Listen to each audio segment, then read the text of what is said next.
திருச்சி திமுகவினர் வற்புறுத்தி வருவதாக தெரிகிறது.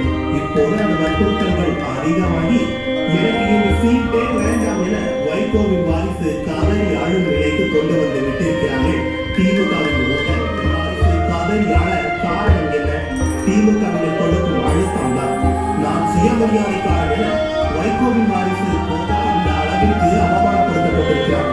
திருச்சியில் வேட்பாளர் அறிமுக கூட்டத்தில் வைகோ பொம்மை முதல்வர் கூட்டணி கட்சியினர் நாயே பேயே என பேசி அவமானப்படுத்துகிறார்கள்.